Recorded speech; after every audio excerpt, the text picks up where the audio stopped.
zdravo na siti i dobrodošli nazad na moj YouTube kanal. Kako što gledate po naslovu, deneska odlučив da snimam što ako. Nemam mnogo da se objasnam, zato što verujem дека знаете за какво видео станува збор. Пред неколку дена од вас на Insta Story во боксот што го поставив, барав да ја дополнувате реченицата што ако. И јас во видео да ги читам тие ваши надополнувања и на истите да одговарам, односно да објаснувам како јас би реагирал доколку се случи тоа нешто што вие сте го напишали. Се надевам дека ме разбравте. Пред да започнам, не заборавајте да оставите лайк и да се претплатите на мојот YouTube канал доколку се уште не сте претплатени со клик на subscribe. Што ако ти бидеш победникот на Звезда Гранда? Не знам, затоа што никогаш не сум размислувал баш толку далеку, ниту пак се пријавив за да победам, ниту верувам во тоа дека можам да победам, но секој случај би бил горд на себе, затоа што се пријавив за да стекнам искуство, за да се промовирам себе си, собствениот талент, сум успеал да победам. Би бил горд на себе. Што ако ти се избрише YouTube каналот? Па не можам да кажам дека би ми било сеедно, меѓутоа би направил нов YouTube канал и би продолжил да снимам видеа на тој нов YouTube канал. Што ако се откажеш од цигарите? Исто така би бил горд на себе, затоа што у неколку наврати дојдов на идеја да се откажам од цигарите, меѓутоа никогаш не сум бил решен. Притоа јас сум по природа некаков тежок хедонист, мене пушењето на цигари ми е уживање. Што ако се здебелееш 20 килограми? Па како тргнала работата, не сме далеку од ова, затоа што све се отвори освен теретаните, што страшно многу ме фрустрира, а јас дома никако не можам да вежбам. Се трудам да се хранам здраво, меѓутоа и тоа некако слабо ми оди. Немам мотивација, ми треба теретана, ми треба мотивација и вајда нема да се здебелеам 20 килограми, доколку тоа се случи е дека имам дополнителна работа. Што ако изедеш премногу благи работи? Па ништо, ќе се здебелеам 20 килограми.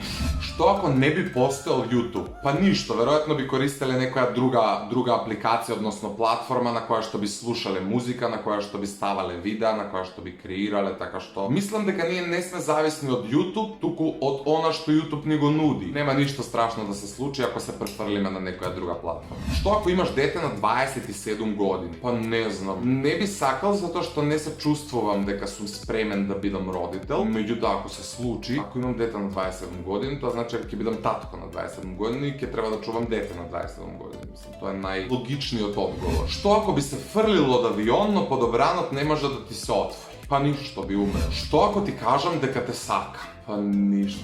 Што ако се заљубиш во девојка од друга вера? Па јас со тоа немам проблем, така што ништо. Буквално ништо. Јас луѓето ги делам исклучиво на добри и лоши и по ниту една друга основа, така што не би имал никаков проблем ако налетам на девојка од друга вера, која ги исполнува сите мои критериуми и успеам да се заљубам. Што ако имаш предлог да глумиш во Ла Каса де Папел, дали би прифатил? О, да. Што ако сестра ти добие син или керка? Па ништо, ќе бидам вујко. И ќе имаме едно мало створење у фамилијава која веројатно ќе го сакаме највише на цел свет.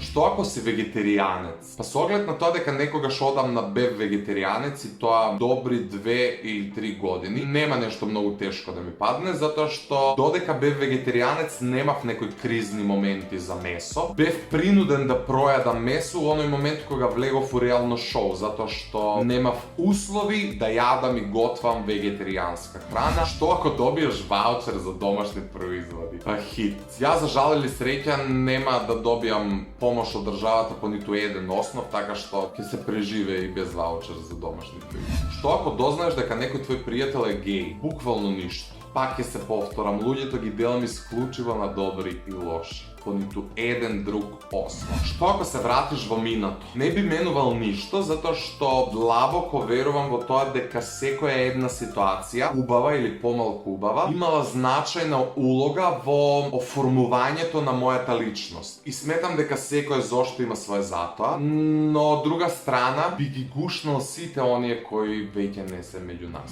Што ако победиш на Евровизија? Па не знам. Сигурно ќе ги искористам тие 5 минути за конечно да направам нешто од себе и мојата музичка кариера. Од мали нозе имам голема желба да стапнам на таа евровизијска сцена и да ја представувам нашата земја таму. Не знам дали тоа некогаш ќе ми се оствари, јас искрено се надевам. Меѓутоа, победа е навистина сериозен предизвик, кога е Евровизија во прашање. Би бил горд на себе во секој случај, верувам дека и сите вие. Што ако ги загубиш сите сакани? Па тоа е веројатно нешто од што сите се плашиме и стварно не би сакал да ми се случи. Додека ни се живи и здрави родителите, браќата, сестрите, бабите, дедовците, потајно во себе секогаш чувствуваме потреба да им се докажеме, да ги направиме горди. А во оној момент кога ќе ги изгубиме сите, мислам дека е многу тешко повторно да застанеш на нозе и да продолжиш да се бориш само за себе. Не знам, многу е комплексна таа тема и стварно избегнувам да размислувам на тоа. Што ако станеш председател на нашата држава? Председател инаку не се пишува со Ц, туку со ТС. Инаку не знам, не би сакал да бидам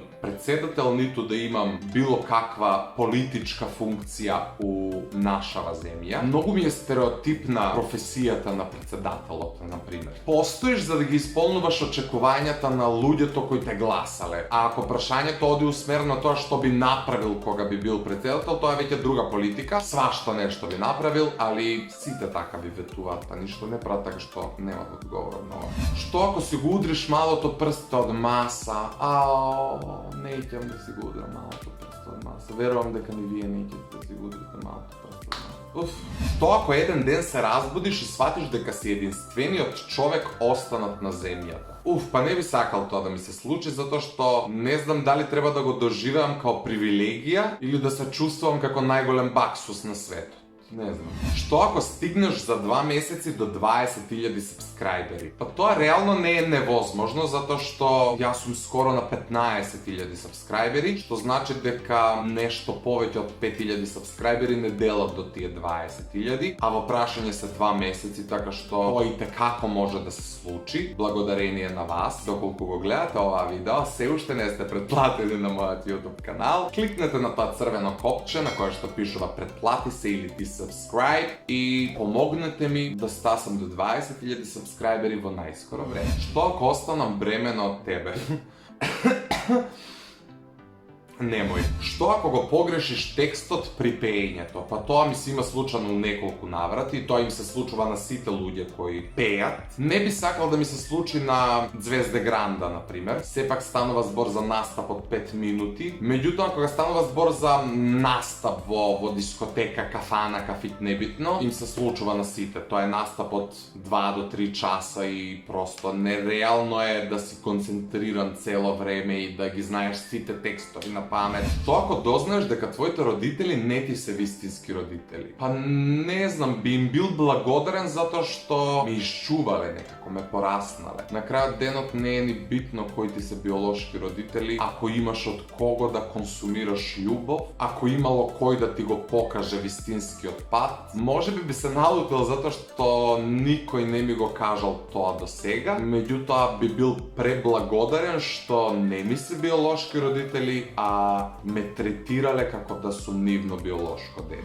Што ако немаш сестра? Без оглед на тоа дека имам сестра, при тоа постара од мене цели 2 години, не можам воопшто ни да се ставам во ситуација да размислувам како би се чувствувал кога би немал сестра, затоа што имам. Меѓутоа верувам во тоа дека би се чувствувал некако понеисполнето, затоа што јас сум некако многу приврзан со сестра ми. Иако не живееме заедно, се уште сме некако доволно блиски и поврзани да не можам да се ставам ситуација као немам сестри како би се чувствувал. Сигурен сум во тоа дека би се чувствувал празно и јас верувам дека луѓето кои немаат брат или сестра се многу посебични од нас кои имаме браќа и сестри. Што ако после долга врска дознаеш дека си во врска со транс? Па не знам, јас генерално немам предрасуди кон транс луѓето, меѓутоа не би сакал ова да ми се случи од причина што мислам дека секој човек на овој свет, без разлика на тоа дали е транс или не е транс, треба да биде искрен со партнерот, партнерката, небитно. Што ако секоја замислена работа ти се остварува? Ова е малку застрашувачки, затоа што ние многу често несвесно посакуваме нешто да ни се случи. Но уште почесто не сме конкретни во тие желби. Јас затоа секогаш викам, внимавај што посакуваш, затоа што може да ти се оствари. Многу често не сме конкретни со желбите и кога ќе ни се остварат, така изобличени, си велиме, леле, зашто ова ми се случува? Ни се случува затоа што сме го посакале, затоа што сме го привлекле, меѓутоа никогаш не сме ја конкретизирале формата во која што сакаме да ни се оствари. И другари, овде некаде ќе го завршам денешното видео, кое што искрено се надевам дека ви се допаѓа. Доколку е така, не заборавајте да оставите лайк, да се претплатите на мојот YouTube канал доколку се уште не сте со клик на subscribe, а ние се гледаме многу наскоро со многу нови видеа. Чао!